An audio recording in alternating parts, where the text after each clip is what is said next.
Good evening. I want to welcome everyone tonight for Sliver lecture, and it is my sincere pleasure to introduce our speaker, John McMorrough. As many of you know, our lecture series this spring is highlighting architecture's connections to other disciplines. We've been keen to peer through its porous borders to adjacent and more distant fields, from filmmaking to engineering to politics. We've been searching for areas of overlap and shared concerns. Tonight, however, I suspect John will remind us that architecture is at its root hybrid and always interdisciplinary. However much we may sometimes privilege drawing, model making, spatial installations, and making buildings as the authentic sites of architectural production, history, theory, and criticism, three related but distinct practices, are thoroughly part of architecture's disciplinary DNA. Conspicuous, perhaps, for being less visible during the last decade, these written practices of architecture have nonetheless been, at times, the dominant and more celebrated and arguably more glamorous disciplinary activities. At these moments, when writing eclipses other models of architectural making, there are inevitably a few who complain, and I hope no one in this room lodges these complaints. Inevitably, people complain that the tail is wagging the dog. To these I would answer that history, theory, and criticism are in fact an essential part of the dog that is architecture. As such, architecture should perhaps be treated as Cerberus, that fearsome multi-headed mutt from classical mythology, and not unlike, so rather treated like this, than some unfortunate misshapen dog who happens to be dragging around a very swollen tail. Now obviously if you are a dog with 4 or 5 heads, like Cerberus, it makes the decision of where to go, what to sniff, and what trees to bark up considerably more complicated. And that's, I think, where John McMorrough comes in. John holds a master's in architectural design and a PhD in architectural history from Harvard. There his doctoral research focused on the interplay of commodity, media, and post-war architectural discourse.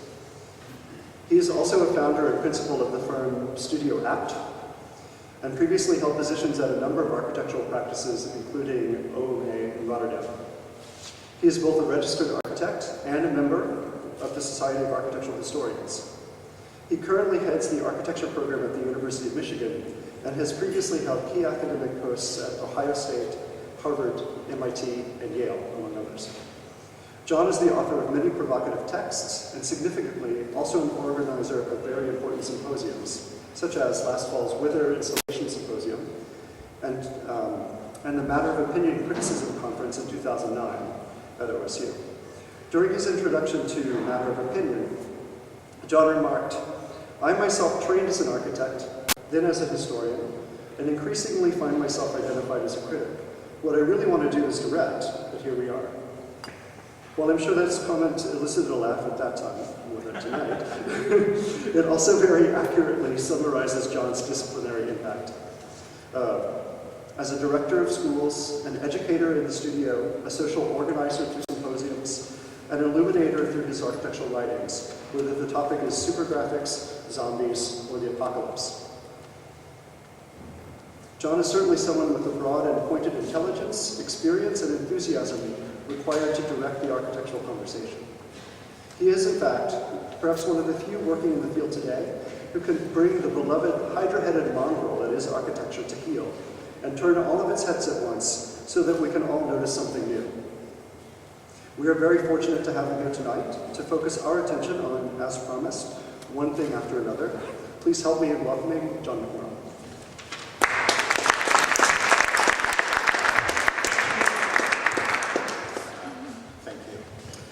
The title for the talk is One Thing After Another, and while it is about architecture, I will not be showing many buildings.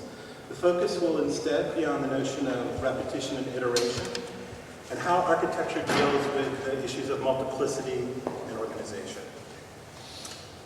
But first, some appreciations and some context. I'd like to thank the school for inviting me here tonight to give this lecture. I'd also like the school for inviting me a number of times over the last 4 years to participate in the Urban Strategies program. So my appreciation to Wolf Pricks, who made that possible, but in particular to my 2 colleagues, Rainer Zettel and Andrea Bora, who are fantastic colleagues and actually sounding boards for much of what you'll see tonight.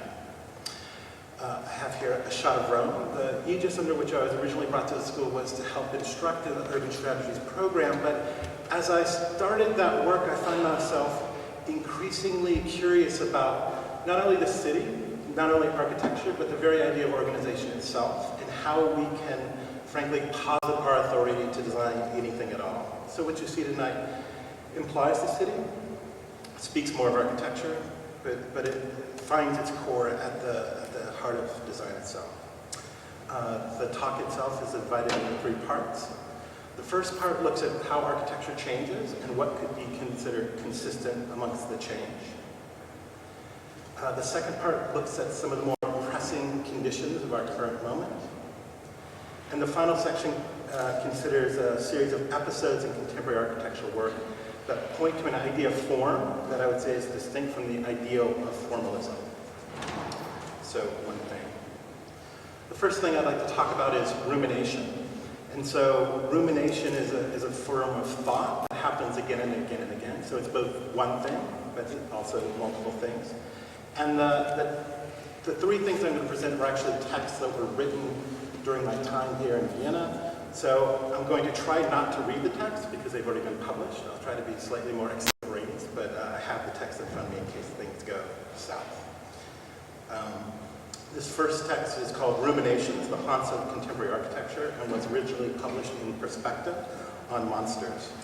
And I am going to read this part just to start us off. The history of architecture is full of holes. Provisional totalities conceived to give coherence to an activity which defines itself by definition of spaces, uses, and ambiance. Whether in relation to capital, capacity, structure, or symbolism, architectural's legacy and history, maybe its very meaning, is found in the creation of justifiable explanations of itself. Its very raison d'etre is amidst a series of preservative justifications. The justification that I'd like to talk about tonight has to do with a concept of ruin that I think was shared by a number of architects in the 70s, and the legacy of that project which still stays with us today. The ruin has been alternately an embarrassment, an inspiration, a model, and a legitimization. The reenactment of its appeal to its pictorial form is part of architecture's legacy and conceptual history. More than the simple pleasure of the ruin as a pastoral fragment, it has been continually rethought as an end in itself. Even from its antiquarian origins, it has been a persistent figure in architectural imagination, sources of its material and inspiration. Architects in the 70s continued this trajectory by incorporating the image of ruin into their work, the versions ranging from collisions, literal, denoted, and notational, all of which seem to inscribe the failure of architecture into its form, a condition described by the Latin root verb rare, to fail. And so here, these are just 4 examples of practices that were going on in the 70s at this point, seemingly employing the figure of the ruin in different ways. So here, with the best showrooms by site architects, we have what we might call a literal ruin. Or in this example, by Robert Venturi for Benjamin Franklin's house. For the project, they knew where the house was, but what it looked like was unknown. So they create this sort of ghostly apparition of the frame of the house.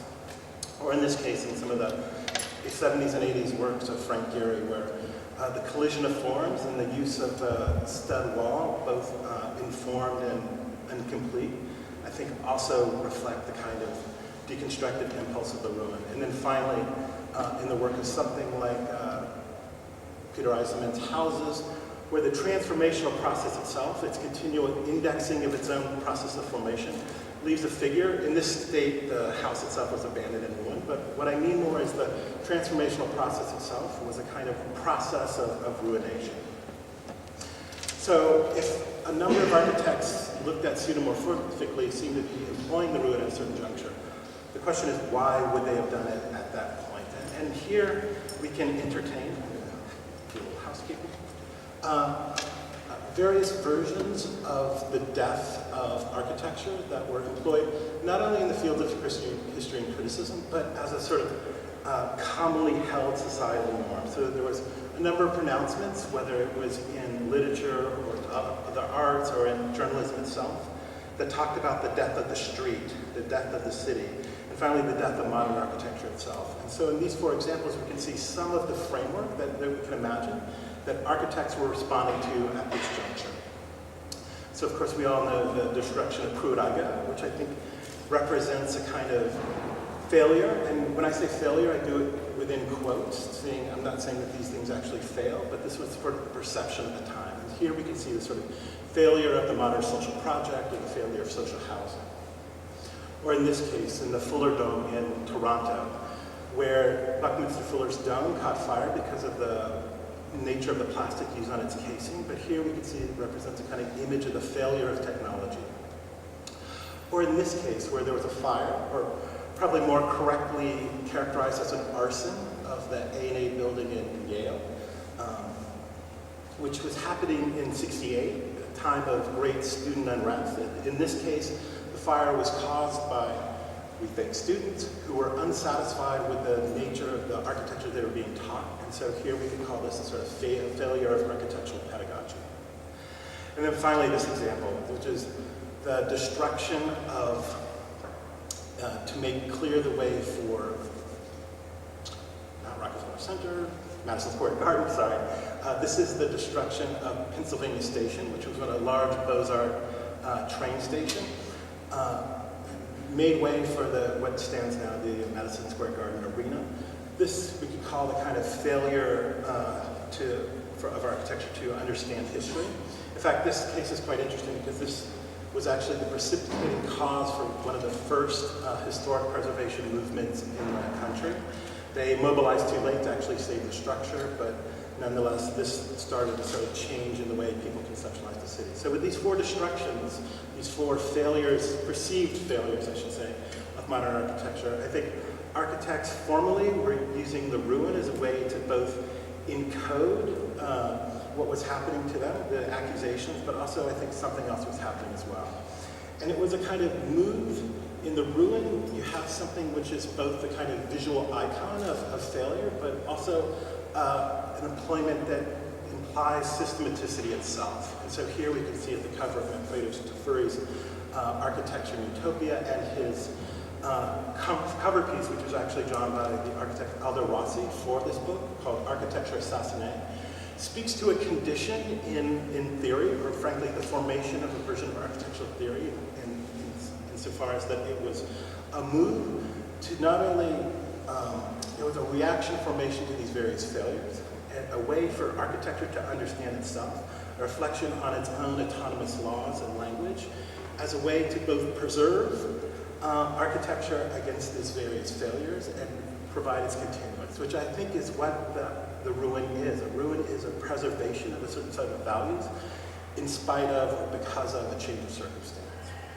And then also we can see it in other versions of theory at that time, in this case in Bernard Shumi's Advertisements for Architecture, where he takes this photo.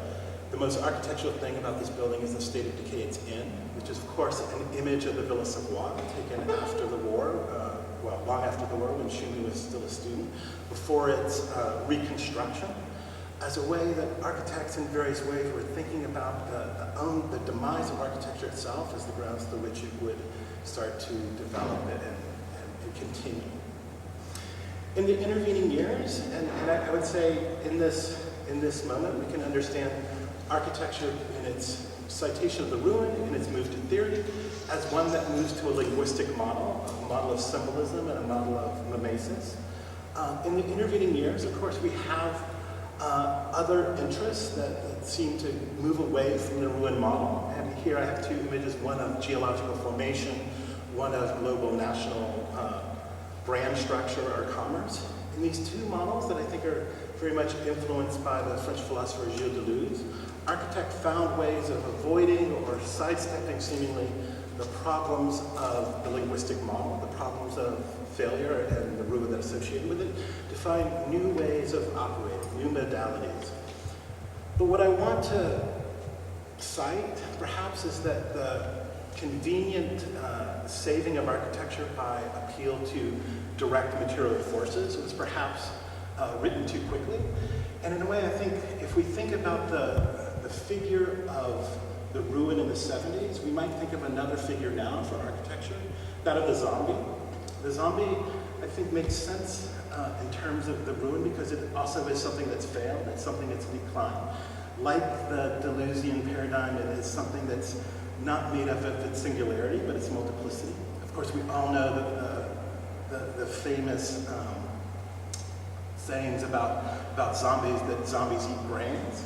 And in the eatings of brains, I think the zombie somehow consumes the architectural intelligence or the disciplinary intelligence of their forebears, repeat their patterns without fully cognizing the ways in which that debt is materialized. So in a way, it's both productive, but also, I think, limited about the frame that it surrounds. And I think maybe Justin's speaking of the removal of history and theory as a concern in the last 10 years speaks to this. But I also think, in a way, the zombies are completely liberating and speak to this sort of Deleuzian emergent paradigm as well. In the old zombie movies, and the Night of the Living Dead, as we see here from George Romero, you were never afraid of a single zombie. They moved really slow. As long as you walked relatively fast, you could always stay away from them. They were real danger. In the remake of Dawn of the Dead from a few years ago, suddenly we have zombies that are fast. They seem to exhibit a kind of intelligence that operates through them.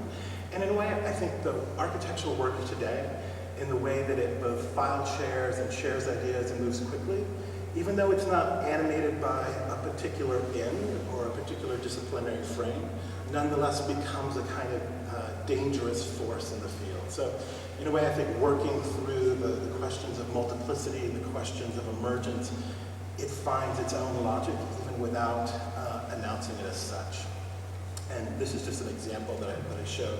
This is an Arinda Lash project for a PS1 entry they did a number of years ago, which I think in a way speaks to this notion of a contextualization in history, because this geodesic structure, this geode structure they have, is really centered on the old disciplinary idea of stereotomy, which is the cutting of rocks to make sure the joints fit well together. So the image of this project, which is about these things coming together, it's quite interesting when you hear the architects talk about it. They talk about the section and the invisibility of the gap lines between these things you'll never see. And I take that as a kind of indication of a kind of disciplinary core about things not seen, but still felt necessary to argue for, even though the appearance of the project might not rely on it. You could do this as a skin project, but it was important for them to have conceptual depth, I would argue. So in this light, I'd like to posit a version of architecture that doesn't continually develop along the same lines. It's not one single history that we've had since the cave, working in a kind of Hegelian fashion, always moving forward and forward. But instead, architecture might be understood as a series of deaths, each one with its own ontologies, epistemologies, its own logics, its own formalism. That the thing we call architecture again and again are actually very different things and should be understood as such.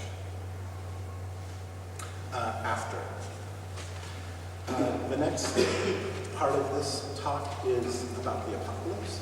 This is based on a text called Design for the Apocalypse that was published in a special issue of Volume. This is an image by the Hudson River Valley painter Thomas Cole. It's called The Architect's Dream. It's in 1840. And I love this image because it shows the utmost confidence of architecture to establish the world around it. If you notice, you can see the architect lying upon this massive column. He's not only lying on a massive column, he's lying on massive books of architecture. So it's a kind of image that shows that architecture in its repository of its history can make the world. I would say it's a kind of utopian picture and a utopian image. But we'll come back to this image. This is another kind of rehearsal of the 70s, but with a sort of different point. And I'd like to start with the oil crisis of the 70s. Here we see people waiting in line to buy petrol. And in the oil crisis of the 70s, of course, came about also with a slowdown of the economy. In that slowdown of the economy based on the inability to find financing, the cost of heating production, the cost of oil and what it would do for the energy consumption of the building, basically caused not only a slowdown of the economy, but the slowdown of architecture itself. There was really very few opportunities to build. And as a reaction to that in architecture, I think the intelligence of architecture, the architecture itself, experienced a kind of schizophrenia, a kind of separation into two parts. On the left-hand side, you can see one of the early houses, again by Eisenman. On the right-hand side, you can see an example of what was called an underground dwelling. So with Eisenman, you have somebody who retreats to the academy, or more properly, you could say retreats to the institute. He, with other architects, works on architecture's autonomous laws. They work on form. This is the rise of paper architecture, the architecture for architecture's sake. On the other side, with the underground dwelling, you have a group of architects who are concerned with the technical definition of the envelope and how to make heating costs less in relationship to this new energy economy. In this bifurcation, I could say, on the one hand, we have almost all design and no technology. On the other side, all technology and no design. Fast forward another 30 years and we have an example like Dubai, a city that, although in the Mideast, is not based on oil, not based on an actual commodity, but instead is based on the representation of that commodity. It's based on the financing that surrounds oil. It's a banking capital. And we can see here now we've moved in economies from economies of commodity or resource into commodities of global finance. And in that global finance has afforded, at least until recently, the building of a city upon the sand that we all know. I would also say that Dubai represented a kind of fulfillment of all of the pent-up architectural desires of the architectural avant-garde in the desert. Everybody got to do a building. People who never got to do a building got to do a building. Suddenly became the sort of promised land where everything could happen. But of course, we know that was short-lived. And here we can see Al Gore from his movie Inconvenient Truth, where he has to get on the gantry to talk about the effects of CO2 and global warming. So a sort of image of environmental crisis. We could easily flip the diagram upside down, and it could be a mark of the global economy going in the opposite direction. So between these forces, we can see that we're again confronted by another moment of crisis. And the name that I would give that crisis is the apocalypse. Apocalypse is everywhere. Apocalypse is in film, it's in television, it's in movies. It's another moment where we have a kind of shared cultural referent, this time about doom, about the end of things. So the question is, what do we do with this in architecture? Because I think we have to do something with this. And what I would say is that we have to understand this apocalyptic turn as a change in sensibility. On the right, on the left-hand side, we had an image of architecture and its confidence and architecture of utopia. On the left-hand side, we have maybe the future, an architecture of the apocalypse. And I think when we think about these two terms of utopia and the apocalypse, it's interesting to consider that the utopia was always, if we go back to the Greek, utopia means the non-place. It's the place that does not exist. It was always not going to be there. It was a kind of projective fantasy around which architecture marshaled its forces. Also, if we look at the image on the left, we can think of that architecture has always constituted itself as a kind of sense, out of a sense of plenitude. When does architecture occur? Architecture occurs when there's too much capital, too much time, too much resource, too much people. That architecture is itself excessive.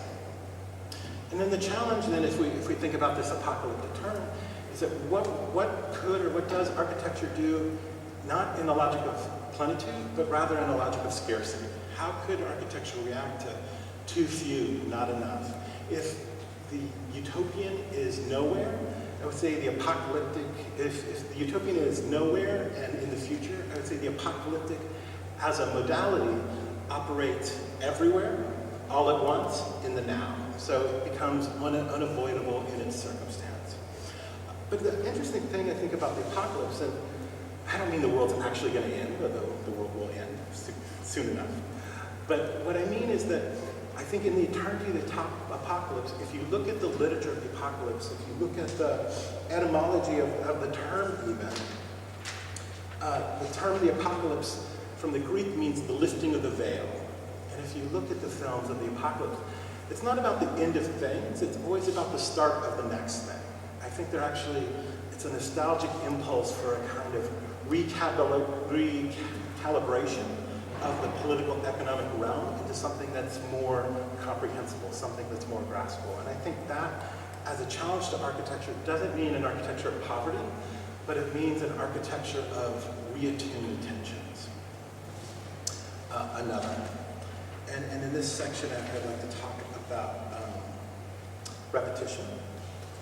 And here, architecture is often thought of as the one building, the one detail, the one architect. But tonight I'd like to introduce the notion of the many as part of that consideration. And this part of the talk is drawn from a text called Architecture, Organization, Repetition, and Laughter from a recent issue of Log.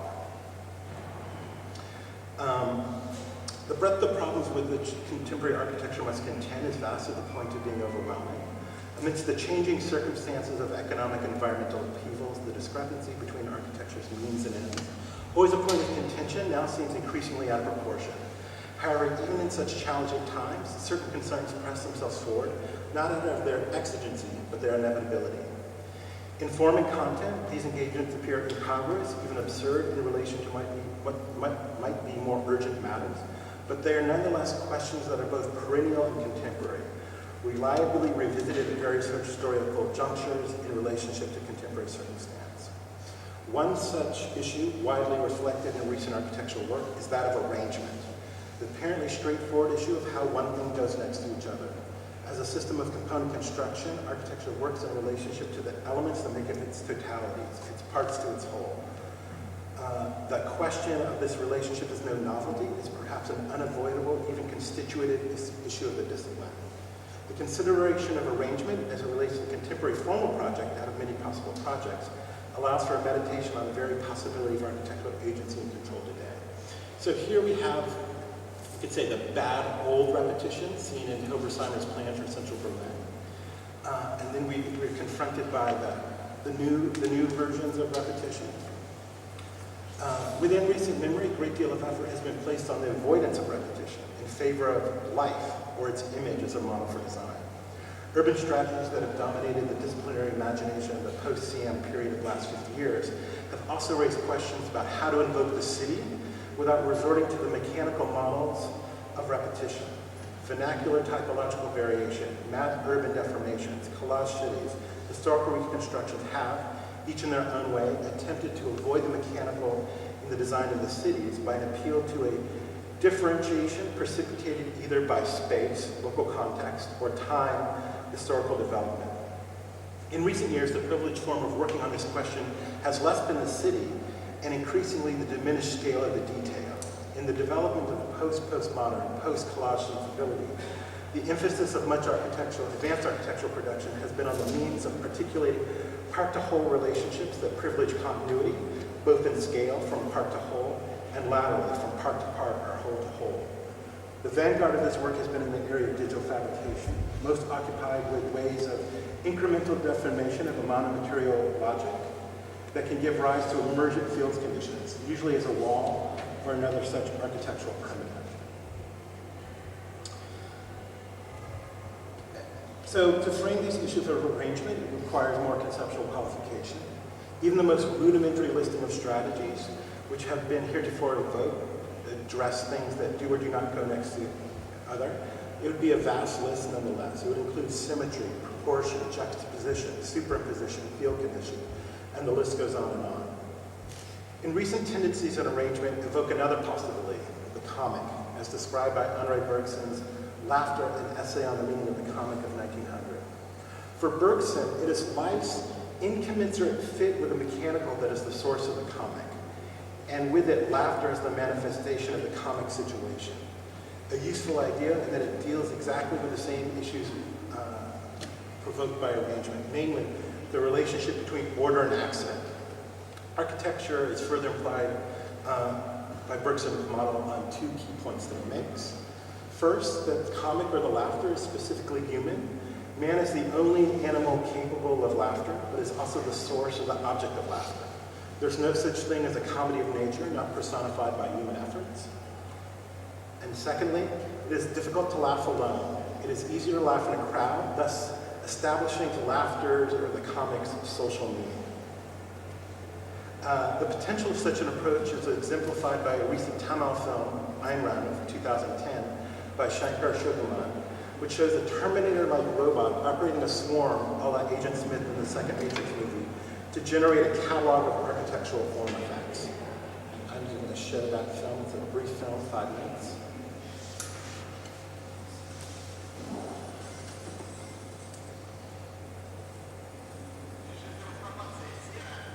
Okay.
Огонь по основанию!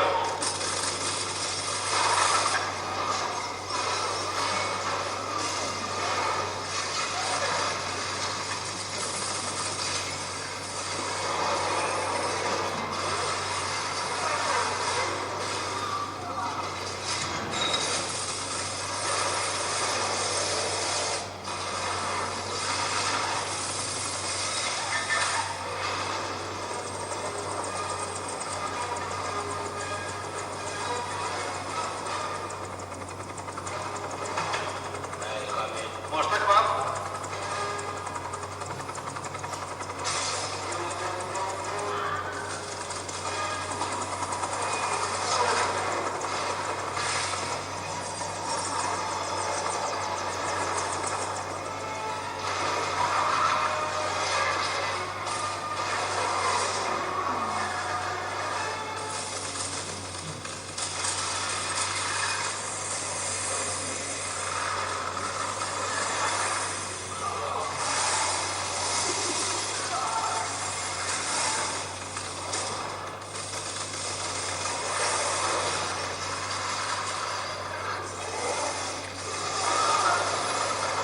Уезжайте, уезжайте!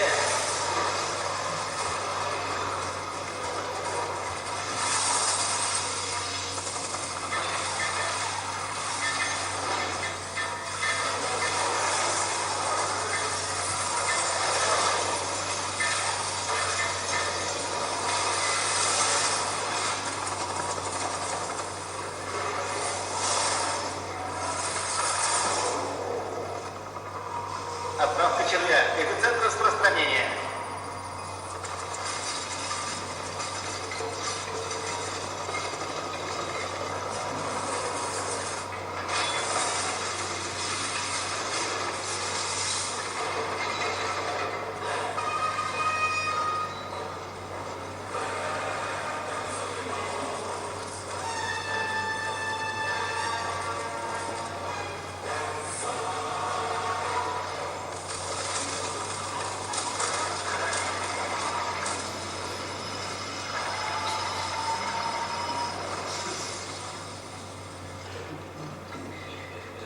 Огонь!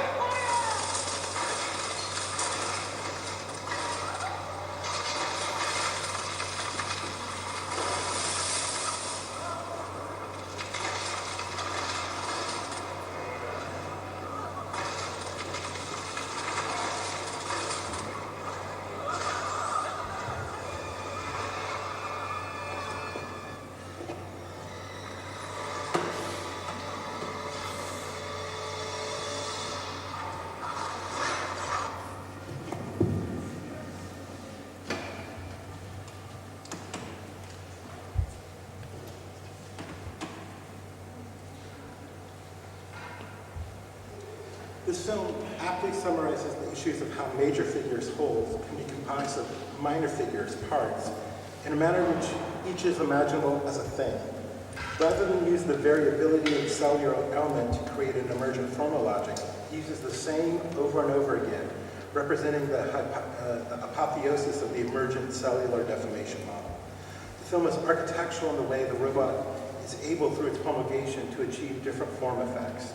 And it relates to the interests of the fabrication project in that rather than variability at the cellular level to make emergent formal logics, there's instead an a priori formal logic constituted out of a series of elements that are all the same, yet in their kinetic potential are able to transform. The example is preposterous, exceeding the realm of the possible, but illustrates a new potential and arrangement through repetition. So these are just, it's able to constitute the sphere, it's able to constitute the wall, it's able to make a column, it's able to make man himself. And so if this is the old project of whole to part, where each part has a unique element to constitute the legible whole, I think one aspect that this trajectory work has avoided, but one could say was perceived concisely to provide alternatives to, is the identifications of wholes or parts. At this juncture, the issue is to rethink again the part-to-whole relationship, working between the ontologies of emergence and collage, developing a component system that renders parts and whole as wholes. And this is just an example of an 18th century Indian composite painting, as it's known, where you can see the whole thing's an elephant, but it's composed of these individual animals, each of which have their legibility of a part, yet are able to operate together to constitute the whole. I think in recent work, we can see a number of examples that take on this issue of repetition in various ways. This first project by Hernandez Alonso, who's in the room, Eames's Sheds, deals with the issue of repetition by negating, by taking on the Eames lounge chair and performing a formal distortion on it, denying the repetition by variability and variation. In the project, the specific object becomes distorted to such a degree to render Eames's a denial of repetition itself. It's a repetition which denies its repetition. Furthermore, the specific biomorphic allusions to the recumbent lounging figure becomes monster distortions, resulting in a non-anthropomorphic figurality. And this, I think, is similar. In each of these cases that I'm going to show, there's a project that's working on a specific issue of repetition. And then I think there's an analogous occurrence within another form of knowledge. And in this case, I think the whole notion of the avatar, the occupation of another body, as well as the different sets of regulating structures that go with it, is what the Eames's Sheds speaks to. Another example of a contemporary project is a film. I'm not going to show this film, called Romance of Systems by the architecture group Moss, Hilary Sample and Michael Meredith, where they film a relatively simple project. They do it through a tracking shot of this model. That's all you get in the movie is just one tracking shot back and forth along the length of this very long project. Happens over the course of the day, so it starts at night, gets to day, ends at night. As you move through, there's this sort of subscript, which is just about the couple that lives in the house, a couple of architects who have different opinions about the house in which they live. And I think this form of re-representation of the project pulls from the notion of film in the tracking shot, like in the example of Godard's Le Weekend, where the tracking shot through one traffic jam on people's way to their vacations in France becomes a way of using the filmic technique to talk about the repetition of the occurrence of the traffic jam itself in a way that dislocates it from the perspectival view, or rather dislocates it from the embodied presence and puts it rather in terms of a mechanical, I would say, a repetitious format. Another example of a contemporary practice that I think is working on this issue of repetition and arrangement is Jimenez Live from Bureau Spectacular. Jimenez uses the format of manga comics to tell stories about his project. This project in particular, called Babel from 2008, is for a 12-kilometer tall tower for 87 million people, roughly the population of Germany, that's extruded from a plot of Central Park. Sectionally, zoning is established in relationship to various cloud conditions. In envisioning architecture at these scales, in which architecture becomes more than a building, more than a megastructure, more than a city, to as yet some unimaginable scale, it sets up the possibility for a condition unprecedented in the environment. And like others in comic, I think what Jimenez is doing is pointing out fantasies of organization.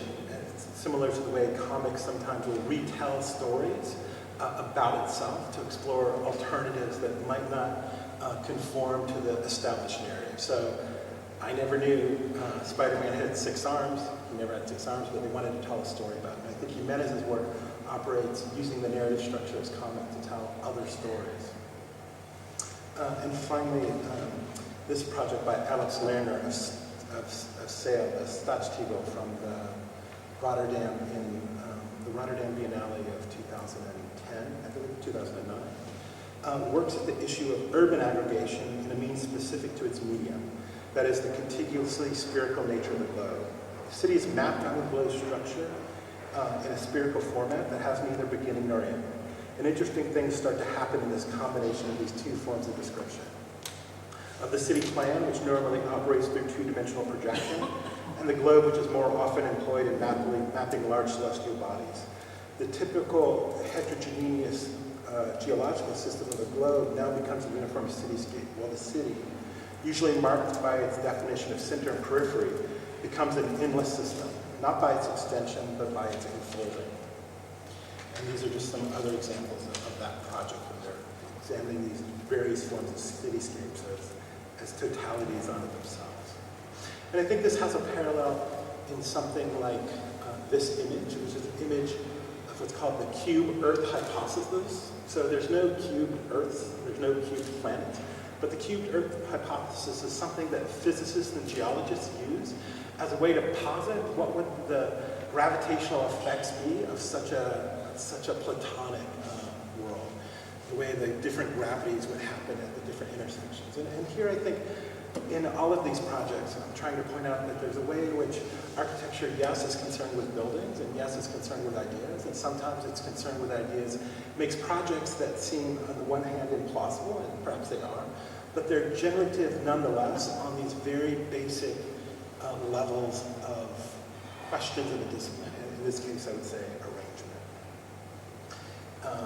And this is just something I found that I had to put in. This is the Free Universal Construction Kit by FAT, Free Architecture and Technology Lab for 2012, which basically the thing they did was the thing in the middle, and it's a system that allows for the use of all kinds of kids' toys together, so Legos, Kinects, Tinker. They basically made a system which joined these various discrete systems, and I think this is, in a way, what architecture does in terms of its engagements with its own rule sets, but also with the world at large. It makes these connections and innovations at the level of thinking about the very notion of organization itself. So far in the talk, it's gone fast. So far in the talk, I've talked about this notion of repetition, how architecture changes over time, the notion of repetition and the question of arrangement, various versions of one thing after the other. I'd like to conclude with just a brief consideration of another potential, and that's one thing after the other, not in terms of repetition, but in terms of mimesis, in the terms of figurality and imageability. So a different sort of take on that. So what do we see here? This, of course, is the Rorschach blot, used as a diagnostic tool in Freudian analysis. The blot is made by a relatively simple technique. A blot of ink is put on the center of a paper. That paper is folded in half, then spread out to make a symmetrical figure, which in the logic of its creation has no representational value, but it is a figure replete with suggestive qualities. Now, what we make use of those qualities is our interest here. These blots in the analytic or in the therapeutic model would be shown to patients. Patients would then be asked what the blots look like to them. The point I would make about these blots is that it's the invitation to interpretation, is not an evocation of subjectivity, but rather the answer of what it looks like is itself a revelation of the patient's condition. The response is an evocation of a pathology. So then the Rorschach is not an emblem of the possibilities or impossibilities of relativism, but rather the inevitabilities of categorization. So here we see another very different Rorschach. This is a painting by the artist Andy Warhol. Materially, it's paint rather than ink. Dimensionally, it's much larger, 9 feet by 13 feet, on canvas rather than a piece of paper. In the re-origination of Rorschach, Warhol offers us a useful example by which to think about disciplinary effort, particularly in relation to this notion of interdisciplinarity. In this case, of course, in painting, but we can also imagine this in architecture as well. What Warhol does is gives us a sort of superior consciousness, a sort of enlightened understanding of the specifics of his own medium to understand the process of this painting. It invokes an exact imagination of the very problematic of repetition and origination, and I would say invokes laughter in the condition of the blob's happenstance, rendered in the mechanics of its delineation. So of course this makes a perfect image for the lecture poster from my school last fall. If I mention my home school, I get to write off this whole thing as a business trip. So this was our lecture series poster from the University of Michigan last fall, where we took Warhol's blob as a way to start to talk about some of these issues of representation. So finally, to conclude, the proposition is as follows. The issues of architecture today can be addressed in the compilation of the terms discussed. Architecture using the organization of repetition to produce laughter. To extend the definition, when architecture as a project takes on the issues that arise from the consideration of organization, while acknowledging the impossibility of perfection, or at the very best, the asymptotic relationship between means and ends, and engages them in their most potential form of repetition as to invoke laughter, it makes a virtue of its limits. Architecture may be neither a problem nor the answer, it might just be funny. Thank you.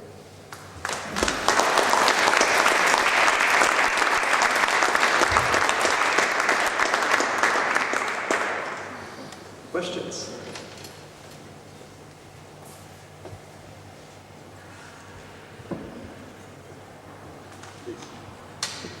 Well, you talked about, the first part of your lecture, you talked about the kind of transformative aspects or transformative qualities of architecture, but would you say that there are certain elements or certain things about architecture that remain constants?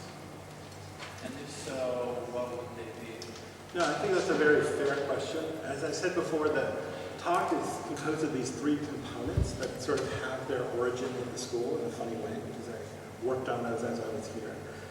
So in a way, it sort of tracks the trajectory from a kind of skepticism of the disciplinary framework and trying to open up the possibilities of understanding architecture differently at various junctures, to trying to identify what, if anything, could be caught between these different ontologies of that. I think repetition might be one, this notion of part to whole, this question, and so this is why I think in my own thinking about it as the talk progresses, it becomes less concerned with the absolute difference, and I think there is really radical difference. I think the thing we do call architecture changes radically each time. I would say there's not archetypal, architectural conditions that are inherently architectural. I would say, rather than thinking about the form of architecture as the place in which architecture's disciplinary frameworks lie, it lies in the very act of design itself. And this is, frankly, explains the issues in repetition, because repetition or arrangement is something that, frankly, occurs throughout a number of spheres of design. Of course, architecture has a lineage of that, which is understood in relation to construction. It's also something that speaks to other fields.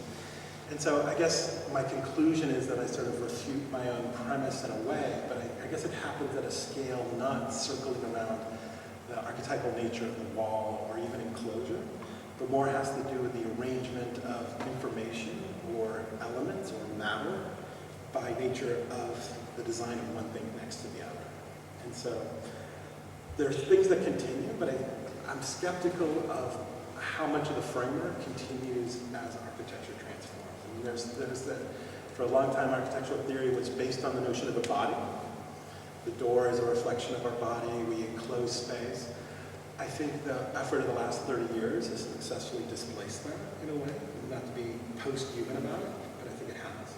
And so I think we, as a critic and a historian, as a theorist, I think the trajectory of architecture's development is entirely important. But not because it tells us what to do, but maybe because it tells us what not to do. Thank you. Okay. Thank you very much.